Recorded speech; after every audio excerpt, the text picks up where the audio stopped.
ஒருத்தர் ஒரு நிலத்தை வாங்கலாம். நிலத்தை தன்னுடைய ஒரு தேவைக்காக சில நாட்கள் கழித்து தோன்றார். தோன்ற கீழே தங்க கட்டி கிடைக்குது. என்ன செய்யறாரு பாருங்க, அந்த தங்க கட்டி எடுத்துக்கொண்டு யாரிடம் அந்த நிலத்தை காசு கொடுத்து வாங்கினாரோ அவரிடம் சென்று அந்த தங்க கட்டியை கொடுக்கிறார்.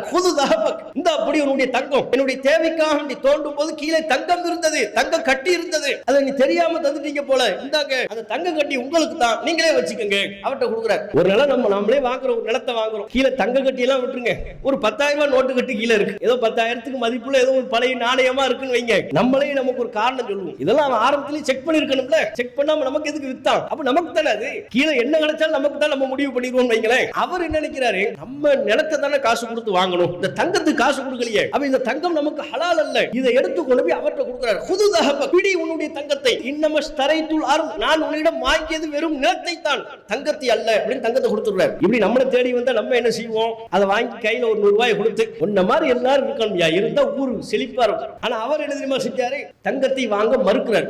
இந்த தங்கம் எனக்கு ஹலால் அல்ல, இதை நான் வாங்க மாட்டேன். ஏன், இன்னமா பிஅத்துக்கல் அர்த வமா ஃபீஹா, நான் எப்போது உன்னிடம் நிலத்தை விற்றேனோ அப்போதே நிலத்தின் கீழே உள்ளதையும் உன்னிடம் விற்று விட்டேன். நிலத்து கீழே ஒரு கல் இருந்தா என்கிட்ட கொண்டு வருவியா, அவர் கேட்கிறார். அவர் லாஜிக்க பாருங்க, நிலத்தை நான் வித்துட்டேன், நிலத்து கீழே ஒரு கல் கிடைக்குது, அது எனக்குரியதா, அது உமக்குரியது. பிறகு நிலத்தின் கீழே எது இருந்தாலும் அது உமக்குரியது என்றால், அந்த நிலத்தின் கீழ் தங்கம் இருந்தாலும் அதுவும் உமக்குரியது, அது எனக்குரியதல்ல, எனக்கு ஹலால் இல்லை. ரெண்டு பேரும் இந்த நீ வச்சுக்க நீ வச்சுக்கன்னு சண்டை. இந்த மாதிரி பெருந்தன்மையில நமக்கு